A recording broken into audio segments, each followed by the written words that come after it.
All right, let's just jump right in. If you're a developer who's been using AI, you've probably felt this, right? That whiplash. It's incredible for some things, but for others, it can be just so frustrating. So today, we're going to tackle one of the biggest headaches out there: why AI seems to completely fall apart when you ask it to maintain existing code. I mean, does this quote hit home for you? Because it's something you hear all the time in dev teams. You ask an AI to spin up a new service, and boom, it does a fantastic job. But then you ask it to make one tiny change in your big old complicated system, and it just falls apart. The results are messy, sometimes even dangerous. It's a massive pain. So you'd think, okay, case closed. AI is just not good at maintenance. But is that the whole story? Is the AI really the one to blame here? What if, and this is the big question, what if the problem isn't the AI at all, but how we're actually using it? All right, let's dig into this idea of the AI maintenance myth.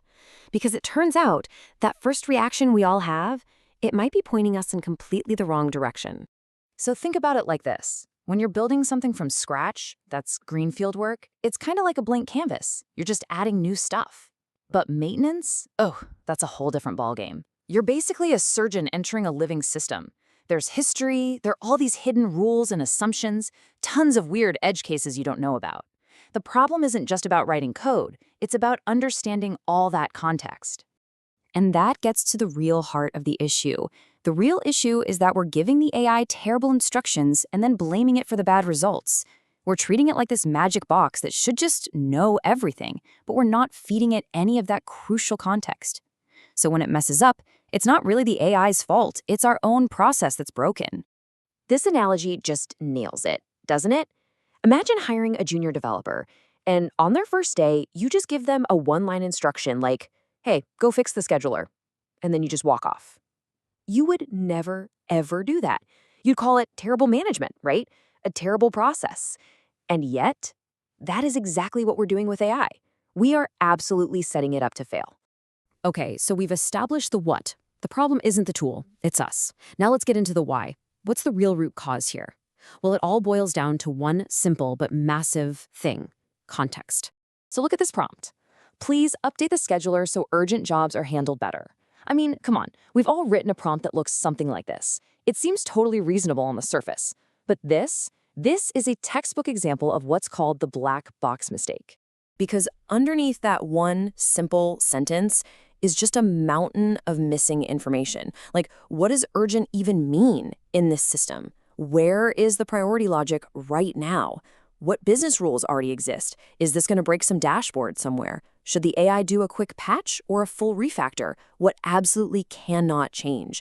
Without answers to any of these, the AI is flying blind. It's just guessing.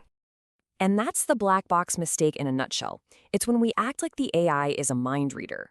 Like it should just magically absorb your project's history, the business goals, the architecture, all the little conventions and unspoken rules that your team follows, all without you telling it a thing. And in any complex codebase, that is a complete and utter recipe for disaster. Okay, so we've spent a lot of time on what's going wrong.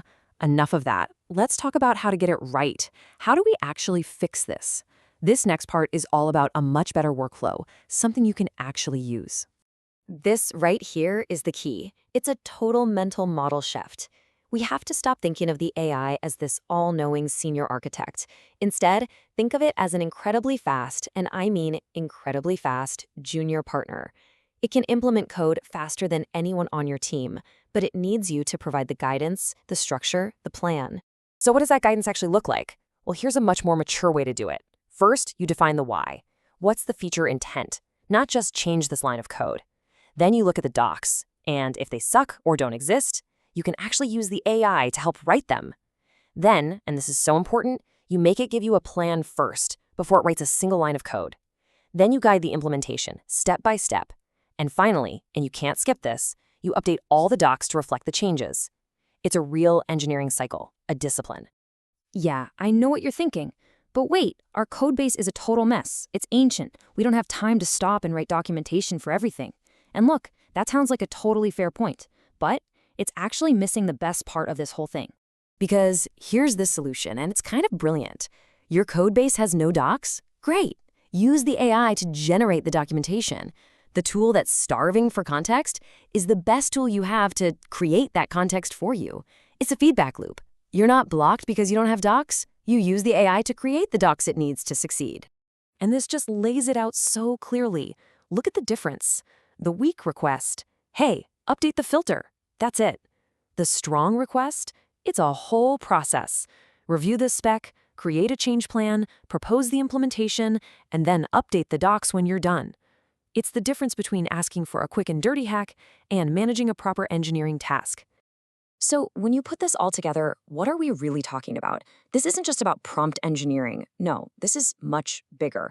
This is about a fundamental shift in what good engineering discipline looks like now that AI is in the picture. And that brings us to something that might be a little hard to hear, an uncomfortable truth, if you will, about why AI is really struggling with our code. See, the AI isn't just failing randomly. It's failing in the exact same places your team's already weak. The places with bad documentation, where nobody knows who owns what, where the specs are just a vague idea. A new human developer would struggle there too, right?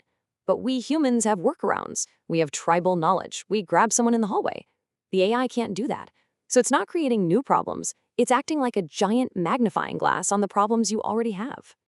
And that, right there, is the big takeaway. Far from making good engineering process less important, AI is making it absolutely critical. It's making it impossible to ignore.